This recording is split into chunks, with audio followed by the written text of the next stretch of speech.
You're listening to the Venomous Fringe Live. Come join us from a live chat, giving you our honest opinions on the mystery and macabre of our world. Good evening, ladies and gentlemen, and you're listening to The Venomous Fringe. I'm your host, Chris Fringe, and join me alongside Ryan Tremblay this evening as we sit down with a witness from Tennessee who's had a Dogman encounter on his property, as well as also, too, sharing some other encounters of Dogman and Panther encounters, too, which is pretty interesting. So join us, too.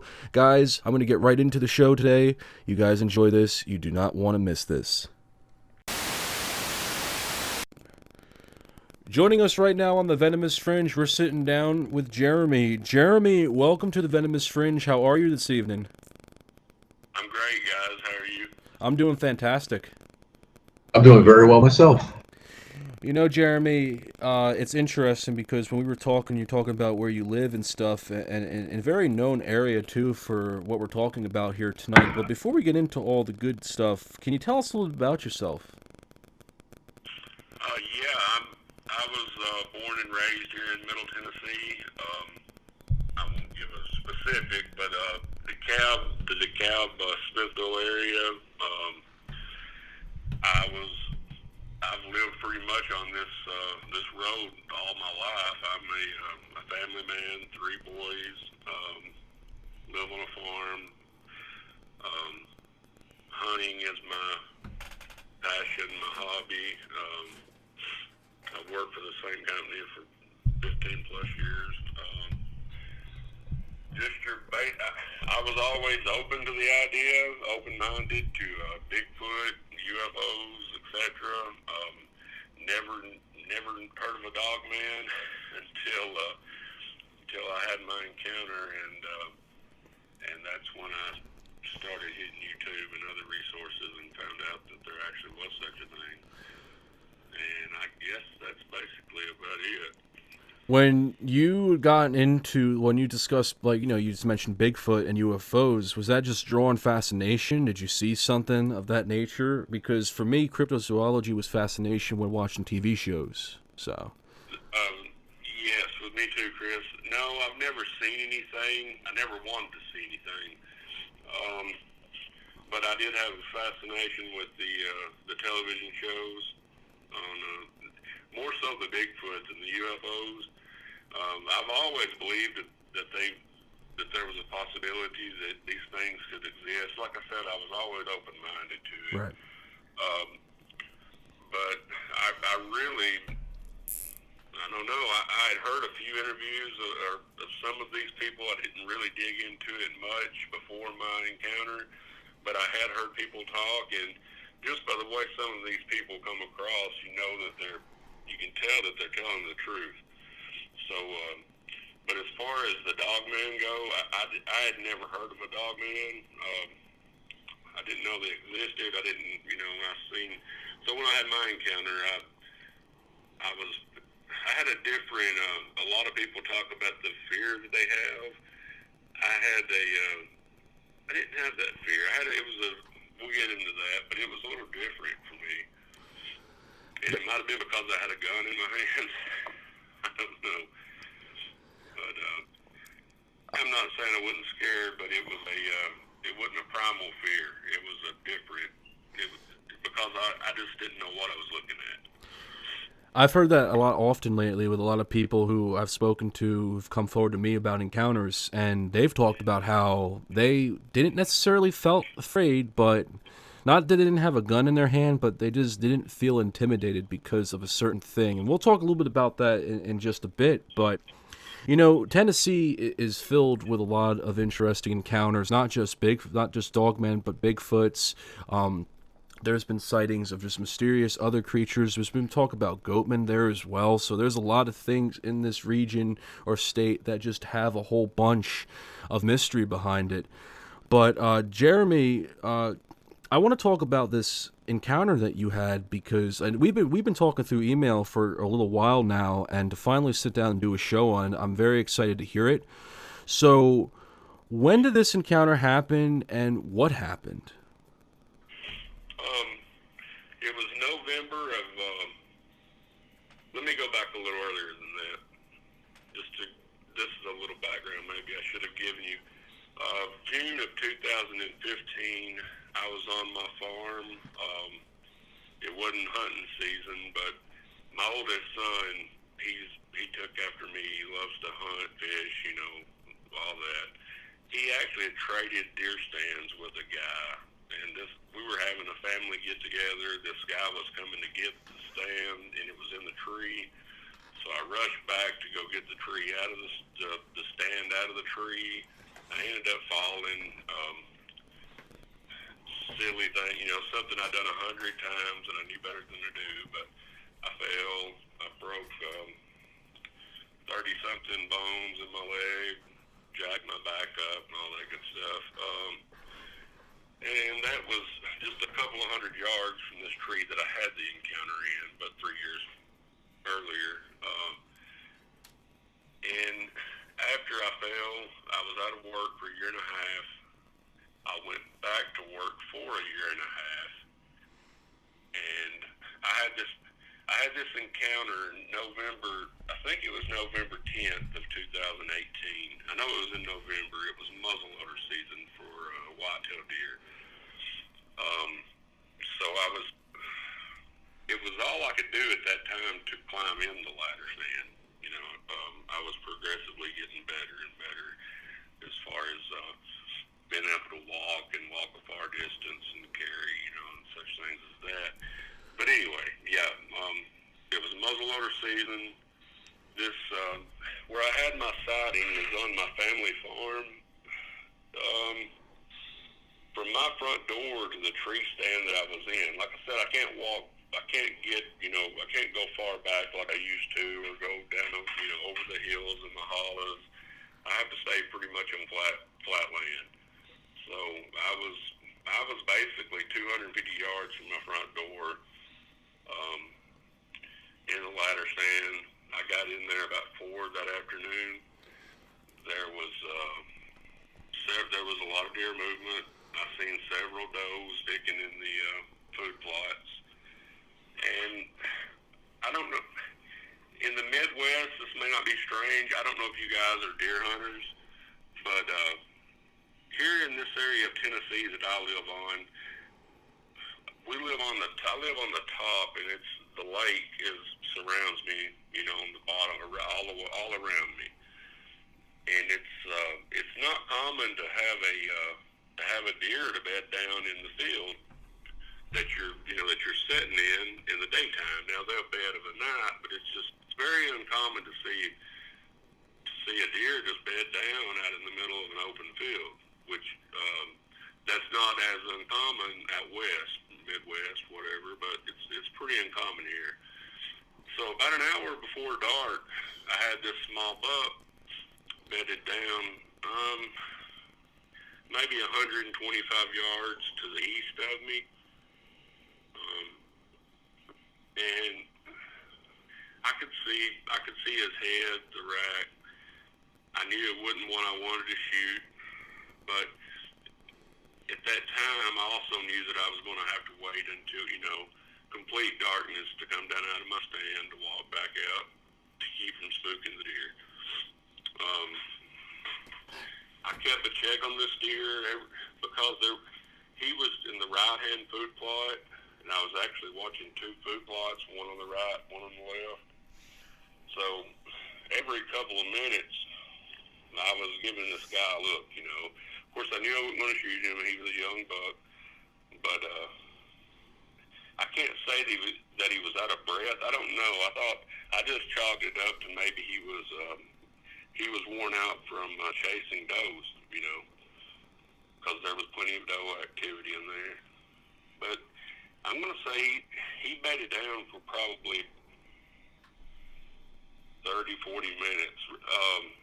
It was getting pretty dark, and like I said, every couple of minutes I would look over to see if he was still there, and I was scanning these other fields, and that's this is where it gets harder to talk about.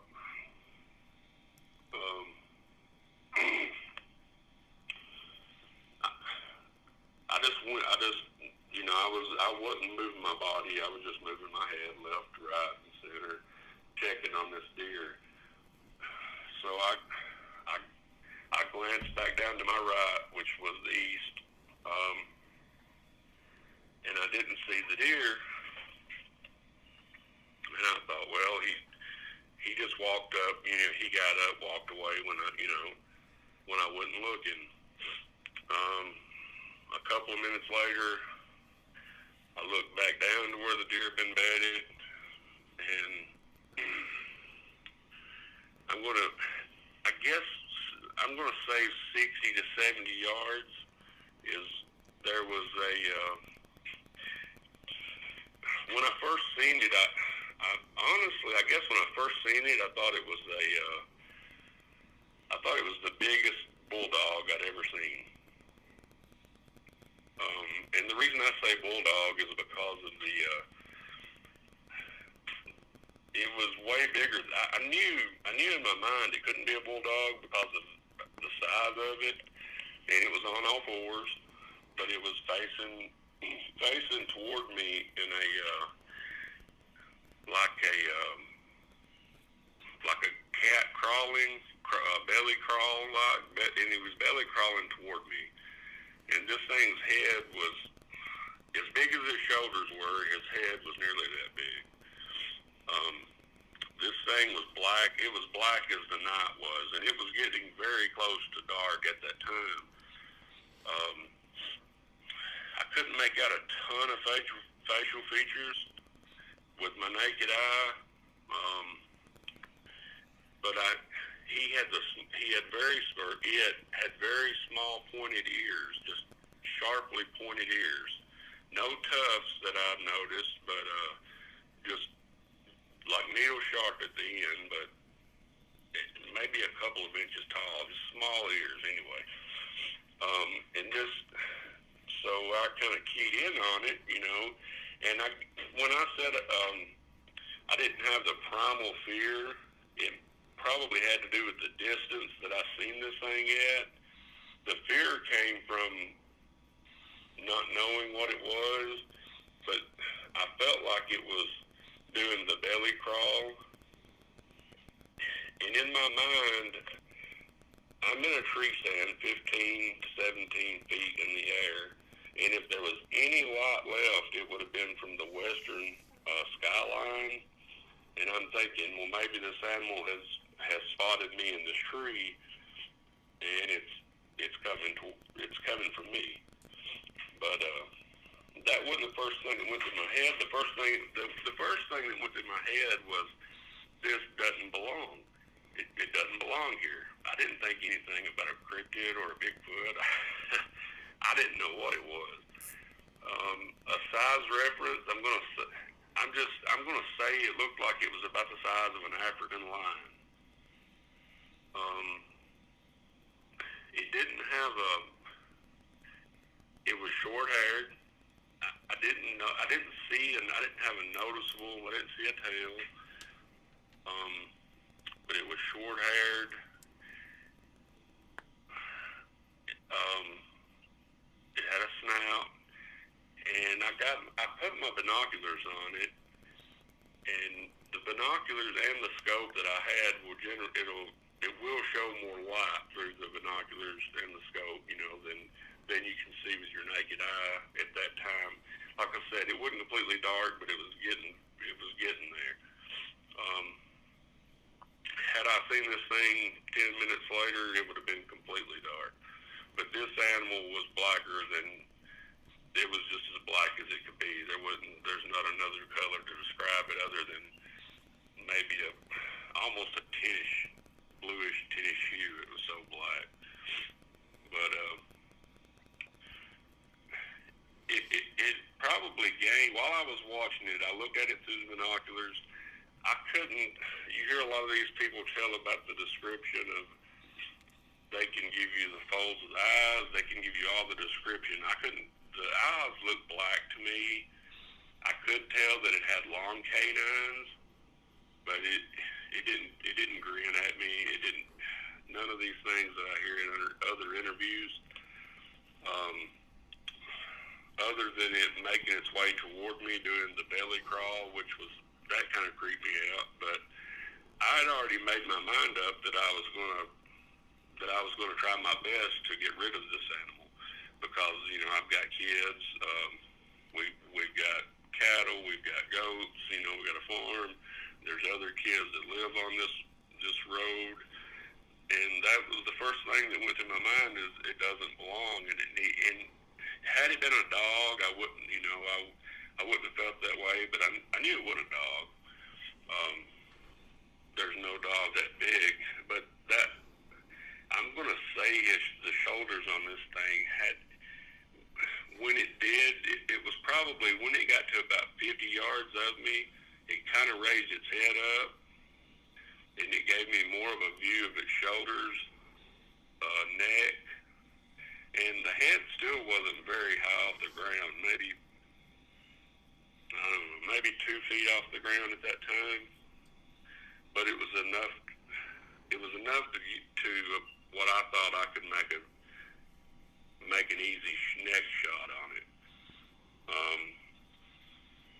I'd look at it through the binoculars. I'd put my binoculars down. I looked at it through my scope for, I don't know, 20 seconds. I was confident that I could kill this animal or whatever it was.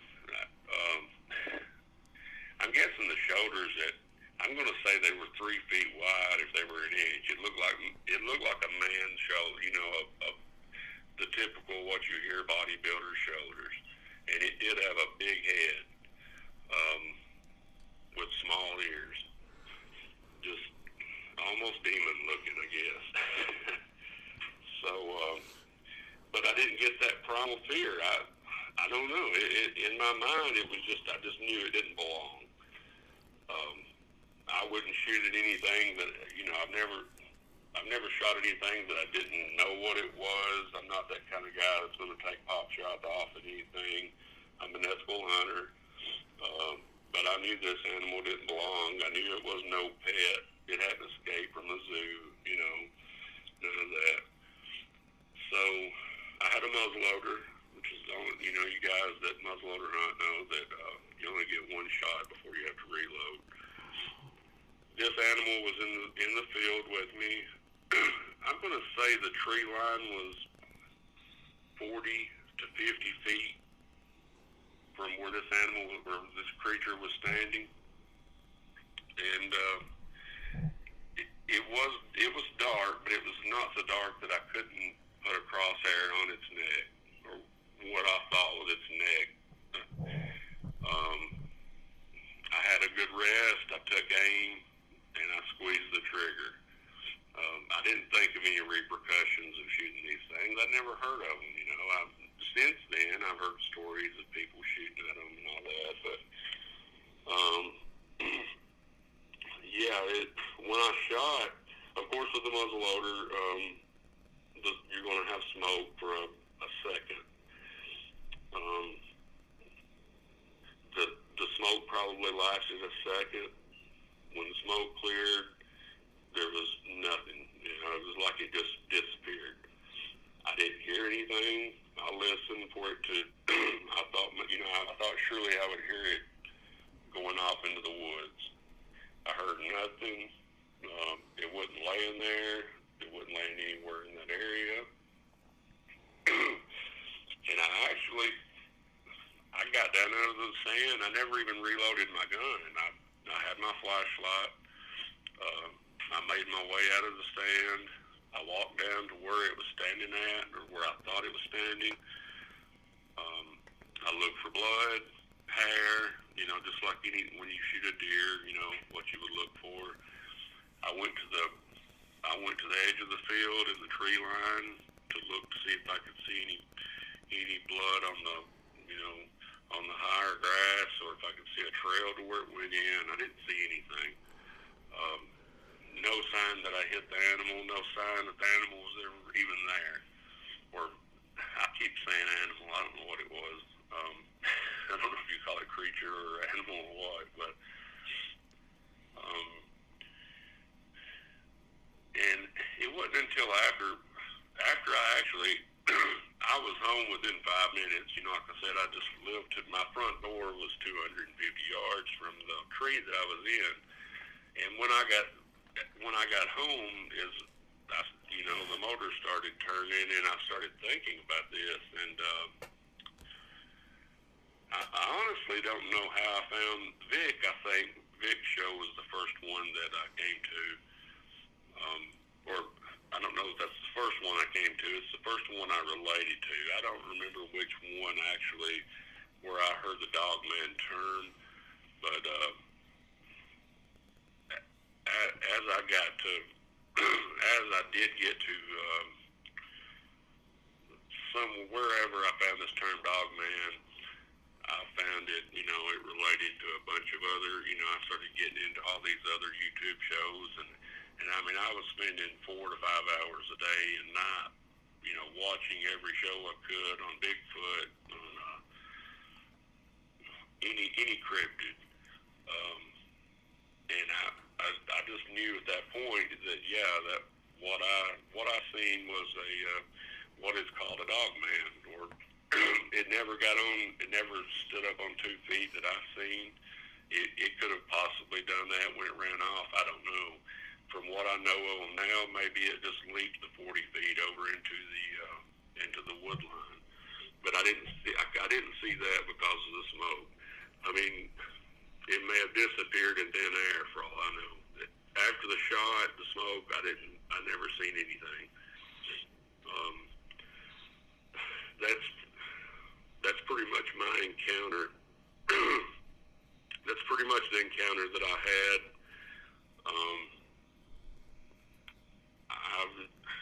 And by going on YouTube and listening to these stories and reading all that I can, it's almost in a way like I keep expecting to have another encounter because so many people do, but I have yet to. And I hope I don't. I never want to see another one. I didn't ask to see it. I didn't want to see it, but I did. And I know what I've seen, and that's been hard to deal with. But that's basically my encounter. Now, one of the interesting things about when people see dogmen, specifically when they see them from a far distance, the first thing instantly, people will be very drawn to it, and like you, sprite to curiosity, but you knew that it didn't belong, which was interesting to me because I've often spoken to some people who say that it didn't look like it fit the benefit picture of a bear or something that doesn't belong in the area, and your eyes are drawn to it. So, because of the time of the day and the brief description of it, would you think that this creature was just interested in trying to catch some of the deer and was just sparing through the property just to get to them? Or because also it is a ranch, you do have cattle, as you mentioned, that it was also in your area to kind of get a good idea on some of the food source around this place? At the time, now I have different ideas that we can get into later. Now that I do know more about this thing, but at the time, I honestly don't remember. Maybe I thought that it ate the deer that was sitting there. But at the time, no. The eerie way that it was doing the belly crawl toward me, I don't know, Chris. It's almost like I didn't think about that. When I say I felt that it didn't belong, I'm not saying I didn't feel that it didn't belong on my farm. I didn't feel like it belonged on Earth. Okay. And I know I told you earlier that it kind of put me in mind of a bulldog, but then again it didn't. I'm just saying that was kind of I couldn't see any. I had a front profile of it, so I didn't have a side profile or a. It was just all I could see was pretty much the shoulders and the head and neck. So, and I could tell that I knew it didn't belong on Earth. That's all the only way I can put it. I don't know. I didn't know if it was looking at me as a food source, or if it kind of felt like it was stalking me because of the belly crawl that it was doing, and as I was looking at it through the binoculars, and then I put my binoculars down and picked my gun up and looked at it through the scope. If I'm sure that if there was any, and I can't remember this, but if there was any skyline left, it would have, because this animal was, I say it was to the east, and it was, but the field kind of tapered down as it went toward this thing. So I'm 17 feet in this tree, plus probably another 20 feet higher in elevation than this creature is. So there's a real good chance that it could see me if there was any skyline left, or if it had been watching me for any amount of time. There was a good chance that it could have seen me moving in this tree and seen me as prey. Now, of course, now that I have listened to thousands of accounts and things, I'm sure it was looking for a meal, but I think maybe this is just a transition zone for a travel corridor for these animals. They may live here year-round, but I can't remember having any cattle, anything substantial, coming up missing. Pets on this ridge, I can't remember the last time there was anything like that missing. Had there been any other subsequent activity on the ranch at all? I had that encounter in 2018. My father, afterwards, it helps to talk about it, and especially someone that knows that these things exist. I tried to tell him. I guess you could say I got more spooked or scared, as the days went on, and I ended up talking to Vic about it, and that helped a lot. Just like talking to you guys, anytime you can talk to someone that knows that these things are real, it helps. So that helped a lot that Vic made contact. He was great. So I tried talking to I tried telling my father, my brother, just, because they're on the farm more than I am. And I wanted them to believe me, but at the same time, I wanted to tell them just, to be cautious, be careful. I don't, this thing may still be out there. There may be others. I didn't know. And I know that they believe that, they know that I don't lie, so they knew that I seen something, but I think they had trouble wrapping their head around, what I was telling them that I seen. And that was kind of hard to deal with because, I obviously, like I said, they know I'm not going to lie, but it's kind of like they pushed it off.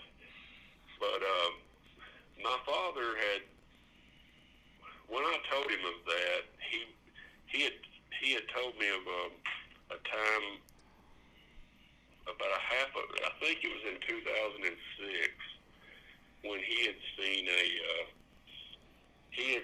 what possibly could have been a Dogman about a half a mile down the road from our farm.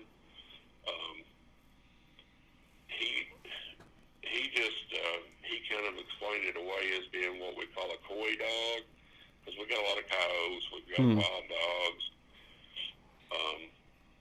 So I tell my dad what I see, how big it was, and he tells me, and I knew I had already heard this story years previous, but he got to telling me about this story, and I get to question him about it. And what he seen, he was coming in off the highway, pulling onto this road that we all live on, and he said there was a solid black dog. This was in the daytime. This was like 4 o'clock in the afternoon. He said it was a solid black, huge, just huge dog. He said this is the way he put it. He said that this dog looked like it had too many teeth. And it gave him give him like a, he didn't use the word evil, but I can't remember. He said it gave him like a, almost, I guess you would say like an evil, like not evil grin, that's not the words he used, but it gave him it spooked him by the way it looked at him. And he had told me this previous too, but I didn't know anything about Dogman, but he said it put him in he said it reminded him of a hyena because the front shoulders were higher than it draped down toward the back legs, and it was on all fours. But afterwards, after I had my encounter, and we were talking of course this was 14 years later, but we were talking about his encounter, and I was questioning him about it, about how big he thought it was. I said, "Do you think it was 200 pounds?" Of course, in his mind, these things, he doesn't. I guess he doesn't believe they could exist. He said, I don't know. He said, I just know it was big. He said it looked like it had a. He said it just looked like it had an evil, or not. I keep saying the word evil. He didn't use that word. It had a like it snarled at him, and it looked like it had too many teeth. It was solid black, and he said the front shoulders were maybe 3 foot off the ground, and the front shoulders were definitely higher than the end of the dog, like a hyena would be. And like I said, in 2006 when he told me this, I took it as a possibly a coy dog, or maybe even a cow. But after what I encountered, I don't know. It seems to fit kind of the profile of what I've seen. There's been several sightings of black panthers, or what we call a black panther here in Tennessee. Several of my family members, I've never seen one that I know of, but several of my family members have seen them, and most of them within a mile of where I had my encounter. My father and his buddies, when they were younger, my father's in his mid-70s now. I think it was in 1961. They were riding around some old dirt back road, shunting for rabbits. They were just shooting rabbits off the side of the road, not just for the fun. They were eating them, but anyway, I guess that's what 20-year-olds done back then. But they all seen a black panther on this one-lane road, and my dad, I think there was 4 of them that seen it, and he described it. Maybe it was from he said the eyes were red, solid red. That could have been from the headlight shining off of it. But he said that from the head of the animal to the end of the tail, it stretched across the road. And that encounter was about a mile from where I had my encounter, and that was in 1961, I believe.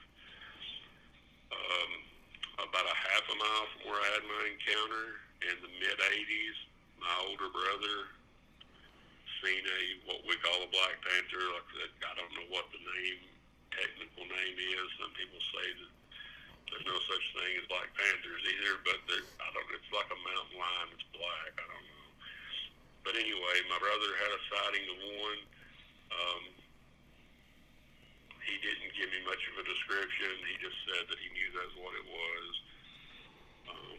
My wife, I think it was around 98, my wife and some of her friends, they had a sighting of one. And it was actually about 5 miles from where I had my encounter. And then in 2016, my oldest son and his girlfriend were on their way home from school. My son's, like I said, he hunts. He's in the woods every chance he gets, and so is his girlfriend. So he probably had guns and bows and everything in the vehicle. I don't know, but he definitely had binoculars in there. And they spot one of these cats in a field right across from my parents' home, which is maybe 600 yards from my home.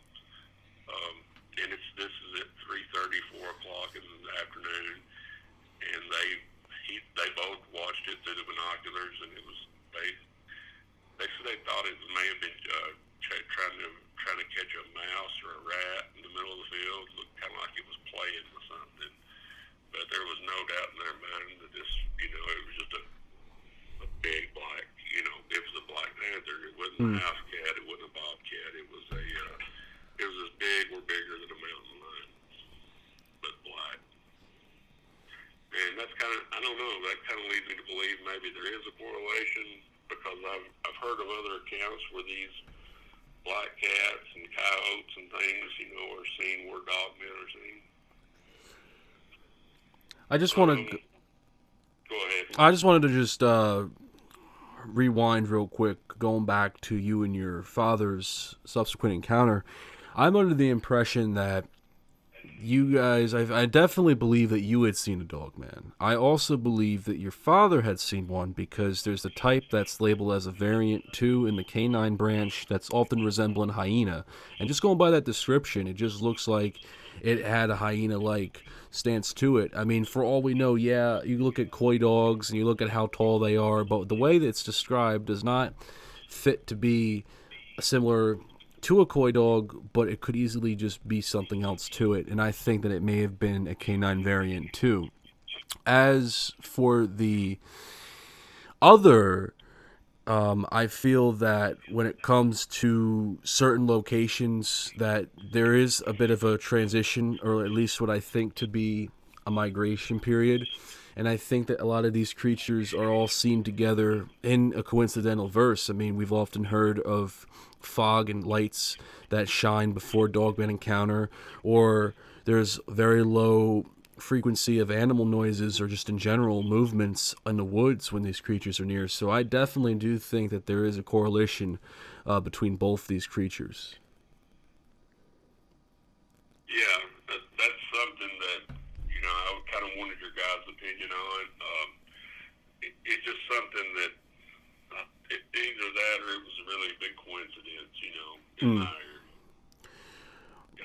Ryan, what do you think? Oh, I think you took the words right out of my mouth, though. It's very interesting that you mentioned the hyena-type dogman, because I was thinking the same thing as he was telling his story.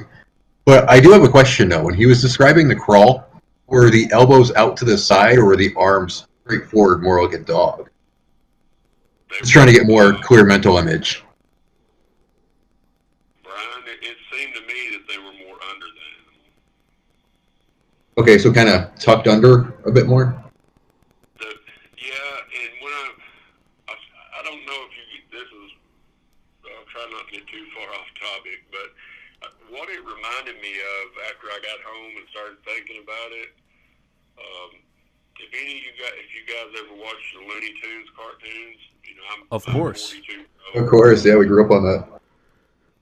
Sylvester went into this junkyard thinking that he was going to whoop another cat. Sylvester the cat did, and there was this panther in there.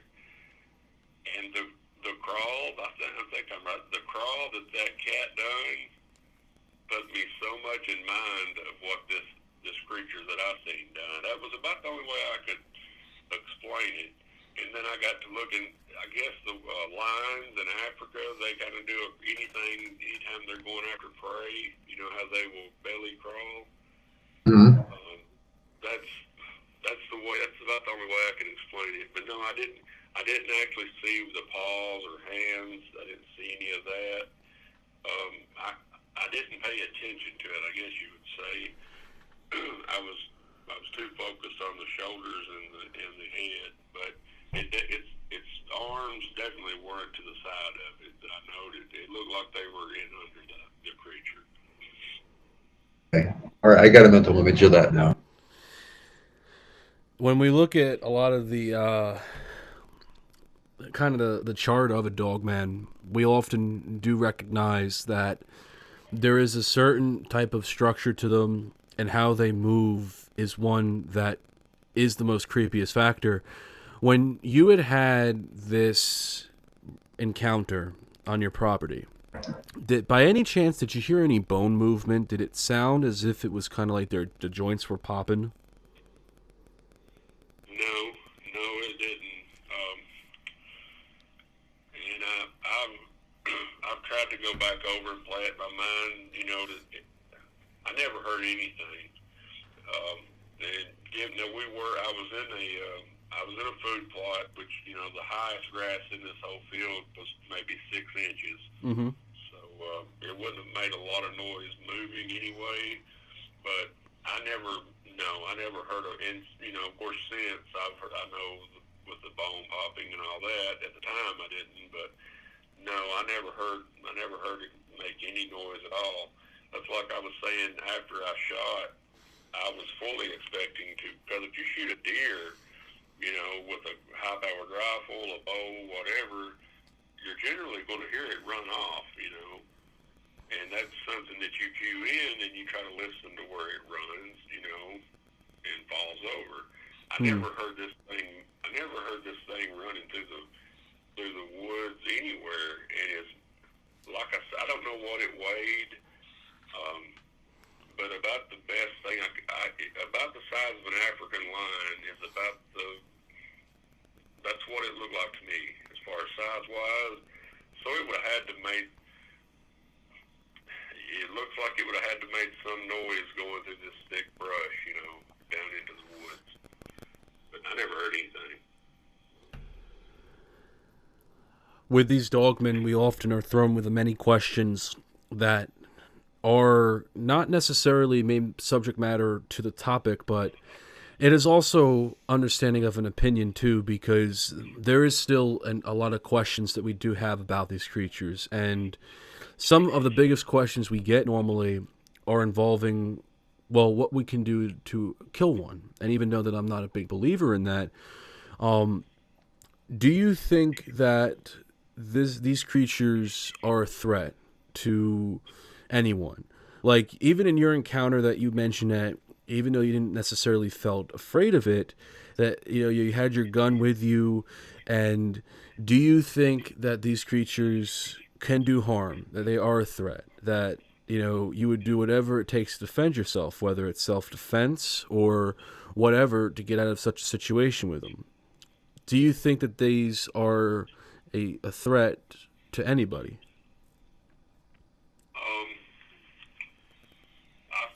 Yes, I think they have the possibility, just because of the sheer size and the makeup of them. Of course they could be a threat to whatever animal they wanted to be a threat to. But as far as I do have it, I've had a year and a half or more to, like I say, I'm listening to shows and reading up on these every day. I don't think they pose the threat that. Let's face it, as many of these things that are being seen, and if they wanted to pose a threat, they wouldn't be a secret. You know what I mean? I can't think of any animal that this thing couldn't take down. I mean, a dozen people, 20 people, nothing could stop this thing if it wanted to. So no, I don't see the threat in it that I once did. And I didn't feel. I really don't know. It's hard for me to explain how I felt. Like I said, I didn't feel that primal fear when I seen it. It was just maybe it was a primal fear. I felt more fear. To be honest, I felt fear for my children and their safety. I don't know why, but that was the first thing that comes through my head. It was like, it does not belong here. It's got to go. And like I said, I didn't even know what a dogman was at that time. But no, now like I said, if they wanted to be a threat, I wouldn't have an animal left on this arm. So I'm not saying that they can't. Of course, we all know, we've heard of the LBL encounters, and I've heard from, I just, like Vic, the way he said it to me to put my mind at ease, which was shortly after just a couple of months after my sighting. He said that, out of the thousands of accounts that he had heard, he said he'd only heard of a couple that maybe that he truly believed that had actually attacked people. So no, I don't. I'm not gonna say I don't see it. They could be a threat, but I don't see them as one. If I seen one today, I absolutely would not draw my gun on it unless I had to. If I knew it was threatening my life, I would. But But no, if I seen one today, I think I would just try to back up and walk away. In my opinion, I think that'd be the more logical way of handling a Dogman situation. I've thrown it out many of time as a suggestion. But now I want to talk about something here that I think, while there's no right or wrong answer to it, it is also a good opinion question. What do you think these Dogman creatures are? Do you think that these are a flesh and blood animal, supernatural animal? There's two questions to this, but what do you think these Dogmen are? Um, I, I think they are both. I don't know if that makes any, does that make sense to you? I've heard other people say that too, but I don't know. I have trouble with what I've seen. I don't know what it was. It was definitely, I seen it with my own eyes, but after I shot, it was like it disappeared. So I have trouble with that. But I can't think of his name right offhand. He passed away in November of last year. He was a researcher. He had a show. He's from Kentucky. Anyway, he. Brandon Sawton? Salwin. Excuse me? Brandon Salwin. Yes, Brenton Solon. And his aspect of it, I listen to a lot of his shows. I can see the Nephilim. I could see that, so I could see that. Maybe the ones like around Oklahoma and these Indian territories being skinwalkers. Probably if I had to pick one, I guess I would. I don't know. I think I would almost say, if I had to pick one, I would probably say more toward the supernatural than a living, than just like a coyote. I don't know if that answers your question. Yeah, that actually answers both questions. Well, of course, with that, there's always been a talk about them being supernatural. I've always had a 50-50 opinion on it, because I've often thought that these would be easily mistaken to be skinwalkers or another creature that can shapeshift if they were supernatural, with some of the abilities, plus two when it comes to reports of them being shot at and they've never taken the bullets as is.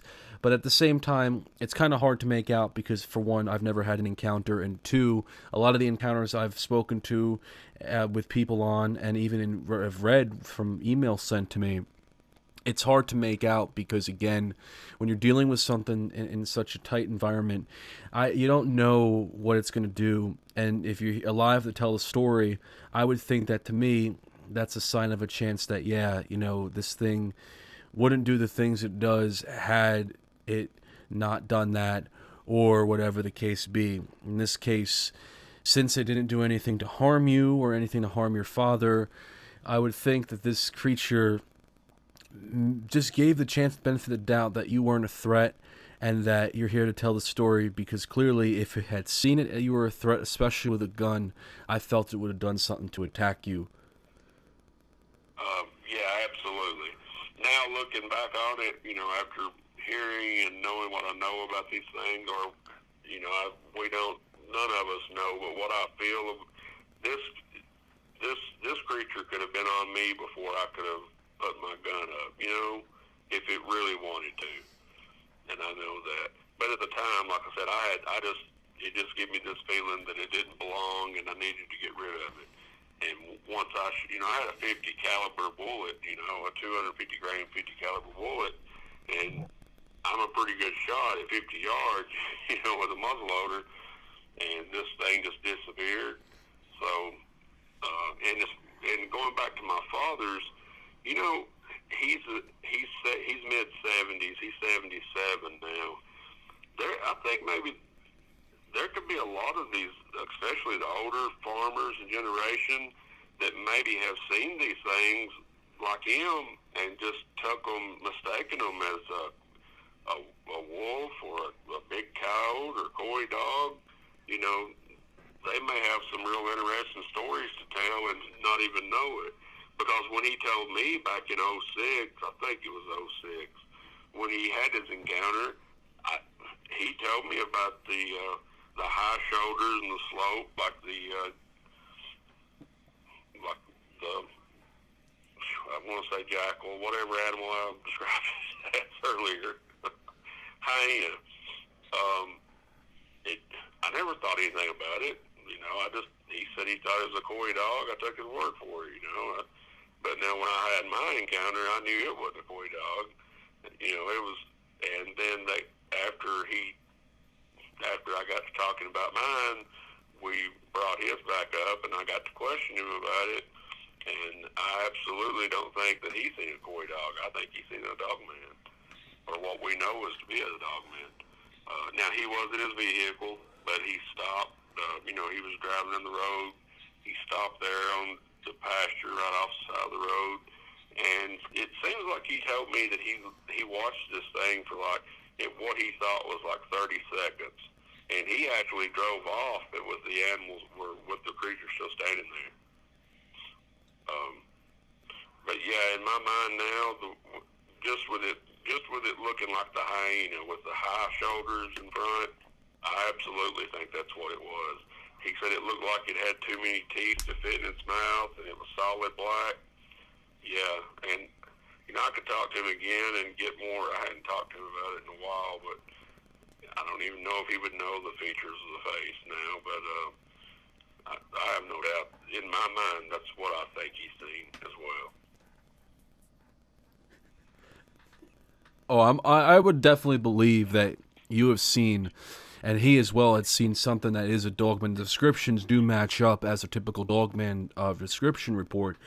And also, too, I mean, even though that you had seen this thing, the fact that, to talk about it is a strong thing, because not many people can talk about these things, And it's a strong vibe to really just go out on a limb and say, it happened to me, I can talk about it. But I hope that you get some sort of closure and opening up feeling that, it's okay. Because at the end of the day, despite having this encounter, whether it was traumatic or one that changed your perspective on things, you're still here. Obviously, as you mentioned, there has been no subsequent reports going on the ranch where you're at. And there's nothing to really be too concerned about, considering the fact that, yes, this happened 2 years ago. And while, yes, a dogman can easily stumble across the property again, I'm not saying that the hopeful and the benefit of the doubt, but in the event, if so, at least you know a bit more about this creature than you did a couple years ago, thanks to podcast outlets like Vix or mine, or in other eyewitness reports. That's at least how I would take it, at least. I couldn't have worded it any better. Yeah, talking about it, having someone like you, Chris, both you guys, Vic, I keep using Vic's name, but just because he was the first one I contacted, great guy. Yeah, and I'm not, like I said, I know a couple of my family members absolutely, they listen to these shows a little now too. They believe that I've seen exactly what I described. Some of them, it helps to have it helps for me to talk to guys such as yourselves that talk to witnesses, on a daily basis. I don't care, I'm not ashamed of it. Like I said, I don't ever want to see another one, but I know what I've seen. I don't care. I wouldn't even care to give the exact location. I'm not going to, but I wouldn't care to give the exact location where it's at. I don't care to give my name. I think there's people that are, there's too many people that are afraid to come out there, and for good reason. There's so many people ridiculed and mocked, or afraid that they will be if they tell their story. And none of us know. If we knew, I wouldn't be talking to you right now. We really don't know, and that's the thing. I do know. I feel like I have more info on it now than I did 2 years ago, but I know I do. But we're all learning, and that's what it's all about. And I'll just anyone right now that if this makes the air and we listen. please, if there's anyone out there, I don't want to go look for one, but if you've had a sighting, talking about it has, I still deal with it daily, but talking about it has helped me. It's the best medicine for it. If for the first 6 months, I didn't step wood. I didn't step foot back, on that farm. And I can see them. When the leaves are off the trees, I can see that tree stand from my front porch of my house. But I didn't dare go back there. But over time, from talking to people and learning, it's still in the back of my mind. But I hunt. I go back there, daily now. And not that it's still not, I still think about it. And I've not seen anything since. Like you said, I may see one tomorrow. I hope I never see another one. Don't want to see another one, but if I do, at least I do feel like I'll know more how to deal with it. And with all that being said, now I do carry whereas I used to not carry a sidearm, or every time that I went out, now I do pretty much carry at least. And I don't think a sidearm such as a pistol would even do anything, but it does help the psyche, I guess. It makes me feel more comfortable. I'll put it that way. And not that I would use it. I probably wouldn't draw it, but it makes me feel better just having it. You know what I'm saying? Oh, I agree. And I think it's important that folks do have an outlet, whether it's my show or another individual show, that they can talk to these things about. Because I know for a fact that on mine, I would never ridicule anyone. I might be skeptical of some email written reports or some written reports that are sent to me because of the way that they're described and explained. But I'm always open-minded to those because it's believable. I know people who've seen these things up personally, as well as also, too, I speak to it, I do a show on it, so I totally understand. But I have to praise you as well for doing it because it is not very easy to do. And just so you know, Jeremy, at the Fringe, Ryan and I are always going to be here to talk to you and here to speak to you. Man, that means more than you know. Like we were talking about Brenton's show, I messaged back and forth with Brenton some, and he passed away. He had a different outlook on it, I think, than a lot of people. His may have been spot on. A lot of people may have disagreed with some of his. But you guys, Vic, the Cryptid brothers, there's just so many I could name. And I'm not a researcher, but if anyone, I would honestly, if anyone, didn't, outlets like what you have it's the best medicine for, in my opinion, that is the best medicine for, it doesn't have to be on the air, it doesn't have to be viewed or, on the air, just having you guys to talk to, that is absolute the best thing in the world, in my opinion, to help get over this, because it is a traumatizing event. It's life changing. It changed my life. And I don't even know anymore. Maybe it didn't change it for the worse. It's just open. I always said I was kind of open-minded to like Bigfoot and things. I know I can't say it's changed it for the worse. It has changed it, but at least I know it's out there. I don't even know if that makes sense to people, but I do know. I'm just as sure as we're sitting here talking with one another that there are a lot of people out there that have had encounters, that are absolutely have no one to turn to, or they think they don't have anyone to turn to, and they're afraid that they will be ridiculed by their friends and family, and they most likely would be.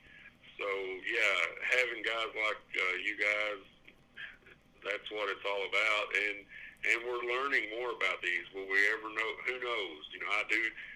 I believe that the government 100% believes that they know what's going on, cover it up. That's my opinion.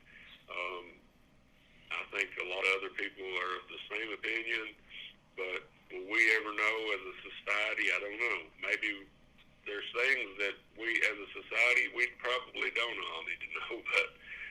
like to one day. I would like for this to be out in the open. But I don't know that. Oh, I agree. I agree 100%, and that's something that we'll just have to wait for time to eventually hit us with. Ryan, do you have any additional questions for Jeremy? No, he's been really great about this. He's so open with everything. I love how he's so forthcoming with the details. I Absolutely. try to be. I know I've got a southern drawl. I didn't know if you guys would be able to understand understand me or not. But No, yeah, you did fantastic. You really did. Yeah. Well, hey, Jeremy, we're about to conclude, but before we do go, I want to thank you again for coming on the show. And please, Jeremy, you have my number, and you can always speak to me anytime. Even if you want to give me a call again discussing this, you know where you can find me. I'm here for you, as Ryan is as well. And I want to thank you for taking the time out of your busy schedule to come on the Venomous Fringe and talk about the Dogman and Panthers. Yes, thank you. yes, hey guys, I appreciated it. Yeah, like you got my number, email. Here, we'll just I've got yours. If I see another one, you guys will be one of the first ones I holler at. Maybe I'll holler at you anyway. I hope if I do, it won't be because I've seen another one, but if I do, then I will. We'll talk about it. Chris, I sent you a pic of the. I don't know if this came from your page or not, but I did send you a pic on a message of what I think resembles what I've seen more so than any pic I've seen so far. Oh, yes, yeah, I see it now. It's, I yeah, don't know if that was right yep, or not. yep. But that more so resembled when I seen that it kind of made my hair raise, I guess you would say. Absolutely, no, and I understand. And again, I mean, it's not easy to see one of these things, but at the end of the day, it's why we have these outlets to sit down and talk with people who have and to reach out. Yeah, we're all in it to find the truth. Yeah. Exactly. But hey, Jeremy, I want to thank you again, and I'll speak to you soon, and you enjoy the rest of your night.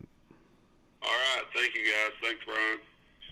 You take care, Jeremy. All right. You guys have a good night. You too now. Bye-bye. Bye-bye.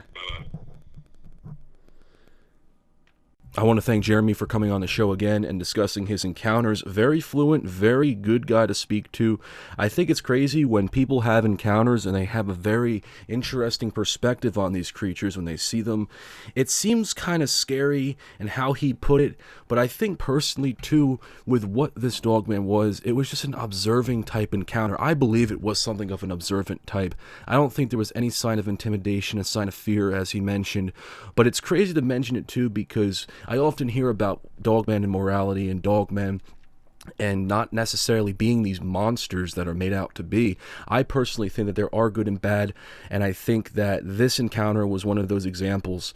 And even with the encounter of him when he mentioned about his father, what he had seen too, I felt that if these creatures wanted to attack both men respectively, they would have. And as for the Panther sightings too, Panther sightings, it's very rarely do you hear about them, or at least on the show, and I think that that was an interesting mix because there's a lot of activity in Tennessee. I've spoken to witnesses in Tennessee, and they've basically have said that they've seen some very weird, macabre things there that, too, leave me with my head boggling. But, folks, let me know what you guys think down below in the comments section. And before we conclude the show, folks, we're always going to throw in the plugs and all that. If you guys would like to get a hold of me or Ryan, you can reach us at thevenomousfringe@gmail.com. If you guys would like to join a Facebook group dedicated to the Fringe, you can also see us on there. There's a link down below. If you guys would like to join and help us with our Twitters and Instagrams and follow us down below, we are always updating various things, cryptid and personal life-wise. If you guys want to follow us, I'll leave my Twitter, my Instagram, alongside Ryan's social media Twitter as well. And folks, if you'd like to contribute to the show and help support it, there is going to be a PayPal link down below. Folks, we will see you Saturday evening. You guys have a fantastic night and be safe.